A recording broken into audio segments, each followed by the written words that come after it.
cause I don't give a fuck what you say. Yeah, I'ma do shit my way.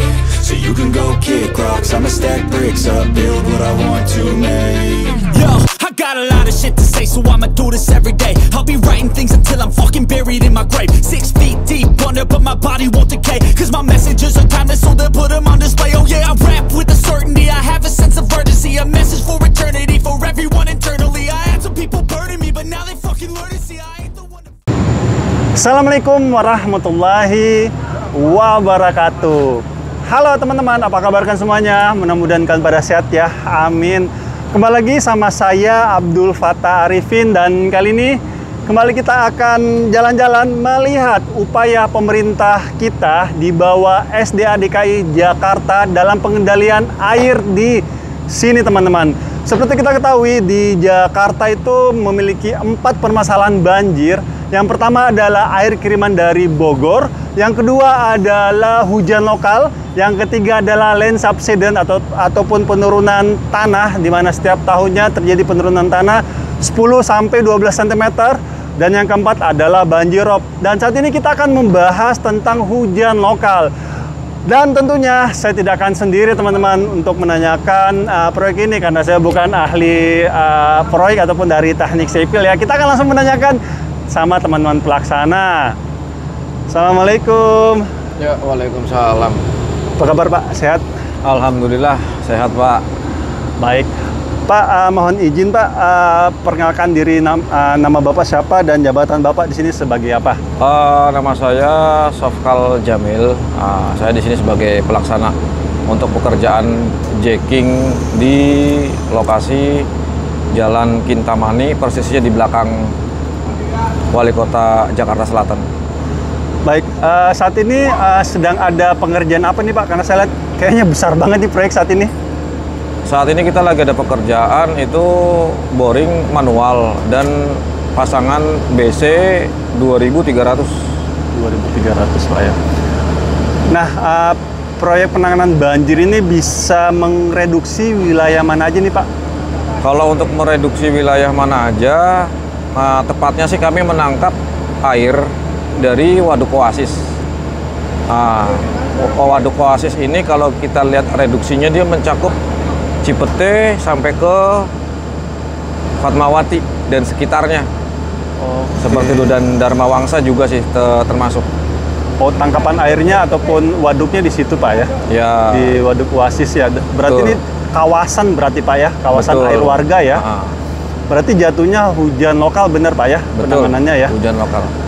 Nah Pak, untuk inlet dan outletnya nih Pak, dari mana dan sampai mana dan berapa meter nih Pak? Kalau inletnya itu kita dari Waduk Oasis. Sebenarnya di Waduk Oasis itu udah ada inlet ya, inlet existing. Tetapi karena mungkin kapasitas air yang banyak, mungkin inilah dijadikan pekerjaan penambahan, bahasanya seperti itu. Dan juga tidak lepas untuk menampung atau memarkirkan air Pak. Oke. Ini kurang lebih panjangnya itu sekitar 772 meter lari. Kalau dengan dimensi yang kita punya ini, karena kita kan pekerjaannya itu jacking, boring manual, dengan diameter 1500, kurang lebih dengan jarak 772 itu kita bisa sampai dengan 20.800 metrik air lah, kurang lebih sekitar ya? Cukup besar. Jadi sebelum kita lepas ke Kali Krukut. Oh, gitu. Berarti outletnya di Kali Krukut di Pak Kali ya? Krukut PHB. Nah, ada berapa pit nanti yang akan dibangun nih Pak? Kalau dengan gambar rencana kita punya 8 pit. 8 pit? 8 pit. Oke, di belakang kita ini pit berapa nih Pak? Ini pit 7. 7. Pit 7. Ini starting pit, dan di belakang Bapak sebelah sana itu ada pit 6, itu juga starting pit juga. Kebetulan di lokasi belakang ini Jalan Kintamani kita punya double starting. Karena jaraknya sama sudutnya kita nggak dapat, akhirnya kita menggunakan double starting. Yang seharusnya ini starting itu arifing, dan sebelahnya lagi kan arifing. Jadi ini tembak ke sana ke 6, yang ini tembak ke 8, 7 tembak ke 8. Oke. Di sana nanti ada pit juga, Pak? Ada pit 8. Pit 8. Oke, tapi saat ini baru pit 7 dan 6 yang Ya, dibangun betul. sebagai starting itu ya. Nah, Pak, ini kan menggunakan sistem jacking ya. Nah, sistem jacking itu seperti apa sih, Pak, sebenarnya?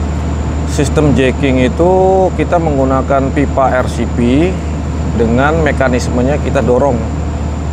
Jadi menggunakan piston. Kebetulan di sini kita menggunakan double piston karena pipa yang kita pasang itu 2 kacamata bentuknya. Oke. Diameter? Diameter 1.500. 1,5 meter setengah berarti ya? 1 meter setengah. Oke. Nah, mulai kapan nih Pak proyek ini dan targetnya kapan nih? Karena kalau saya lihat jalan ini sepertinya ditutup total nih Pak. Nah, biar warga bisa tahu nih Pak, kapan kira-kira bisa selesai Pak? Jadi warga bisa menggunakan kembali jalur ini. Kalau mulai kita itu 24 November sesuai dengan kontrak ya. Cuman kan kemarin ada sedikit yang harus kita rapikan dulu, ada kemunduran waktu sekitar 5 minggu. Jadi kalau dari waktu kontrak itu kita sebelum tanggal 15 Desember kita harus sudah clear. Tapi kalau khususnya untuk di daerah ini, karena kita kerjanya step by step, yang Kintamani kita tutup, kita selesaikan, baru kita bergerak ke depan Jalan Nipah. Ini kita lagi nguber supaya kurang lebih 5-6 minggu lagi ke depan untuk bisa clear lah, untuk bisa beres setidaknya untuk melewati satu mobil itu bisa. Kita sedang mengejar itu saat ini. Nah, Pak, apakah setiap pitnya itu akan segede ini, Pak? Ya, betul. Ya akan digali sebesar ini, Pak ya? Sebesar ini. Karena di sini kebetulan kita pipanya double. Double, Pak. Double pipa.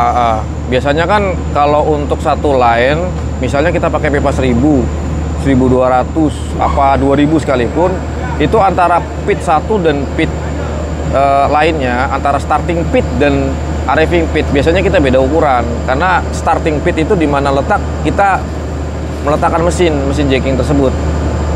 Oh, makanya dia lebih besar, Pak. Makanya dia lebih besar. Kalau hanya untuk arrival, untuk menerima, kita hanya menerima saja, kita hanya bukaan sesuai dengan kecukupan manhole yang nanti kita akan buat. Seperti itu. Iya. Kenapa saya, teman-teman, karena saya bukan teknik sipil, akhirnya saya tahu alasannya kenapa selebar ini. Oke, makasih Pak. Nah, Jakarta hingga saat ini masih sering menjadi langganan banjir nih Pak. Kira-kira nih Pak, masukan dari pihak pelaksana nih, apa yang harus dilakukan masyarakat agar kedepannya Jakarta bisa terbebas dari banjir? Kalau untuk masyarakatnya ya, nomor 1, buang sampah jangan sembarangan. Itu aja sih. Mungkin kalau misalnya dengan drainase yang dibuat oleh DKI ya, saya rasa itu lebih dari cukup. Cuman kembali lagi kepada perawatannya, baik itu drainase, saluran gendong, pipa jacking. Ya kalau kita misalnya buang sampah atau perawatannya masih kurang ya sama aja, banjir-banjir juga. Itu kembali lagi ke situ. Ya. Yes, benar sekali teman-teman apa yang disampaikan oleh teman-teman pelaksana ya, bahwa kita sebagai masyarakat pun itu memang wajib harus kudu berkolaborasi dengan pemerintah kita teman-teman. Saat ini Jakarta betul-betul serius dalam penanganan banjir teman-teman.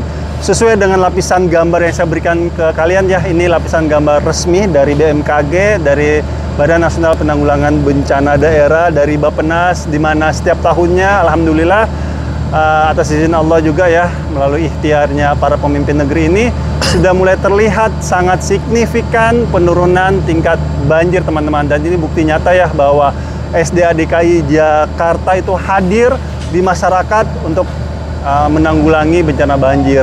Tapi semua itu tidak akan pernah maksimal teman-teman jika kita masih menjadikan sekali got sungai sebagai tempat sampah kita teman-teman. Memang pada saat kita membuang sampah kita di kali got sungai, memang pada saat itu permasalahan sampah kalian itu akan cepat hanyut dan terbawa oleh air teman-teman, jauh dari pandangan kalian.